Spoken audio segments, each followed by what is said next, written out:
Alright, so I'm here for Quillin, supporting interesting hat. How you doing, Peter? I'm blessed. How you doing, Philip? I'm doing great, man. Y'all just made a long fight. First of all, you got this topic. What do you think about it? I thought it was an excellent fight, very technical. You know, Laura came out just like he was fighting for opportunity. Yeah, you're going to fight right now with Daniel Jacobs pretty soon. That's a pretty big fight. Just talk about what does that mean for your career right now at this point? What is that going to do for you moving forward?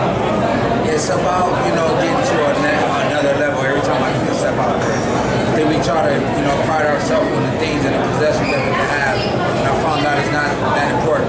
I think in this fight, I look to impact as many people as I possibly can through my story and through the way that I fight. And hopefully come to the realization how well they can be at being themselves and using what God gave you to be great at more than trying to use other people's gifts. Peter, Hustle Boss here. Quick question for you in regards to your heart, man. That's the first thing a lot of people say. When you mention Peter, Kid Chocolate Quillin, man, they say the heart. With a guy like Danny Jacobs overcoming cancer and coming up, how's the battle going to play out between a heart like yourself and a heart like Danny Jacobs? What type of war, what type of additional element do you feel like the heart's going to play into that fight? Well, Danny been looking for this fight for a long time, so, it tells a lot about him, especially when what they say about him. So he really want to prove something to himself. But for what reason do you want to prove that to be a worldly figure or to really help people with cancer, to really impact and let people know they can, fight cancer and overcome it like he did and all those things, you know what I'm saying? So if he's trying to do it that way, he got a real big shot. Other than that, if it's deep down inside his heart, not the reason why he wants to beat you, then it's going to show right away in the fight. Beautiful. You talk about heart, you talk about all those things, and obviously you require a lot of heart in that ring, fight at elite level. You're one of the best in the world, and a lot of people believe that you are a guy that can get a lucky problem. How do you feel your status when you match up with and how you will play with First of all, I'm a boxer. I don't stand in front of guys and just take punches or try to battle them out. This is the reason why we call boxing so science. It's about a scientific mathematical war. So I like to use my legs. I like to use the ring. I feel like I'm comfortable there when I'm in there. So I think that would probably pose a big threat because I am a boxer. I do pull my legs. And I can tell you one thing, when we did spar, I seen that was my ability to beat him. your legs and your ability to move side to side with it? Not only the power and the way I use my brain to smart. When it comes to boxing, I look for things and I capitalize on things when I'm in there. It's just about, telling yourself what you're able to do. Having no fear. Because I let go of fear and I always fall into faith and it never failed me. Alright, last question. Everybody wanted to ask this one. You obviously have a lot of heart. You have great character. You do it all out there every time you go out there and fight. A lot of people want to know, and they'll give you a chance to address it.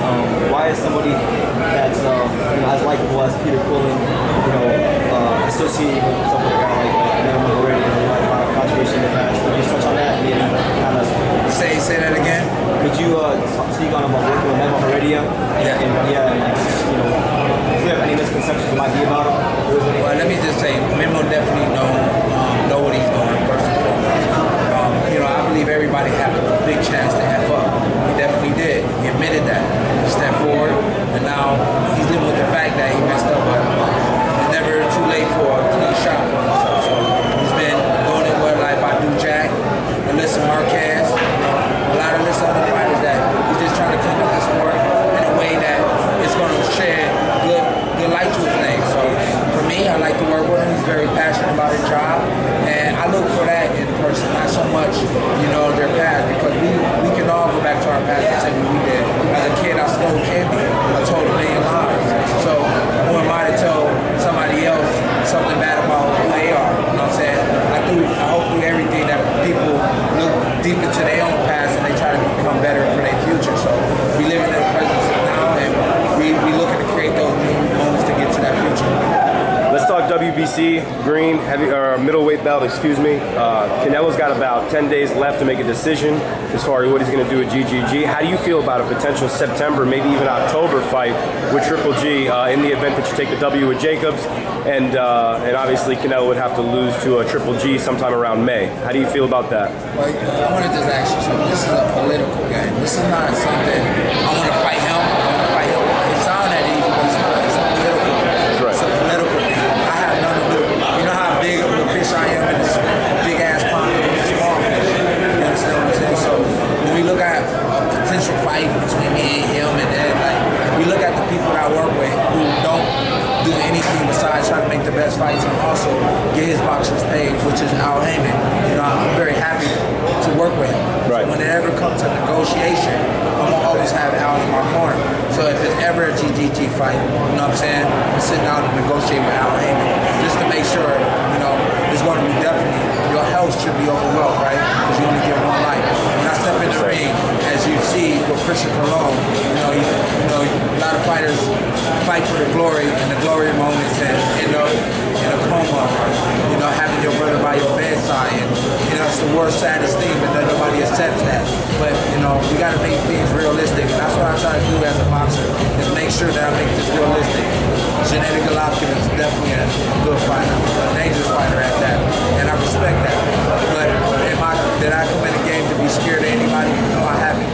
But we got to make sure we work with the right people to make sure that everything, all the hard work, all the sacrifices that I do, get put to good use. So I'm up in here as a prize fighter, not a boxer that fight for free, or not a boxer that fight for glory.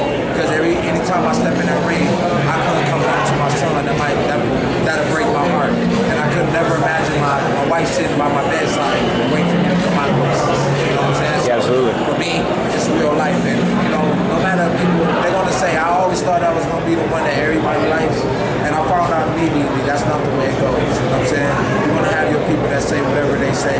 But the most important thing is staying true to yourself. I gave up my belt only because I said that I want to be there for my family. My son was just born. You know, I go away from camp, so I'm in Miami away from my family. Thank God my son is here right now on a visit for Thanksgiving. But, you know what I mean, like I go away. You know what I mean? So it's like I'm away from my family. And at the same time, I found out that my uncle had cancer. And when I say I gave up my belt because of that, nobody even cared. Right. They just look at it like, what, $1 million, 1.4, whatever I turn down, you can't take money and buy those type of things back. You know what I'm saying? So time with your kid, you never get back. So I'm very thankful to have Al Haymon, who's only gave me the best advice when it comes to me making my own decision about things that I can live with. And that's the most important thing. That's a beautiful, deep answer too. So there's a big part of that as far as the passion in chasing that belt again. No. I fight strictly for the good fights, the best guys out there. Better answer. For the right kind of money, because it is. I'm trying to set up not only my family, trying to buy my house in cash, so I don't own nothing. So no people can come back and take my house back, because I'm trying to overlive what I don't make. I'm not trying to do that. I'm basically trying to make sure I live within my means, and I'm trying to own whatever I got right now. So then after my career, you know, I definitely got brighter days to look to, because I definitely own 8 houses already. You know what I mean? I got 2 tenants, thank God, for my best friends who keep things in order for me. So, you know, for me, it's like trying to make sure that I'm setting up my life for after my career boxing, that I don't have to worry about money coming in. A true professional. Thank you, Peter Quillin. We appreciate all those words, man.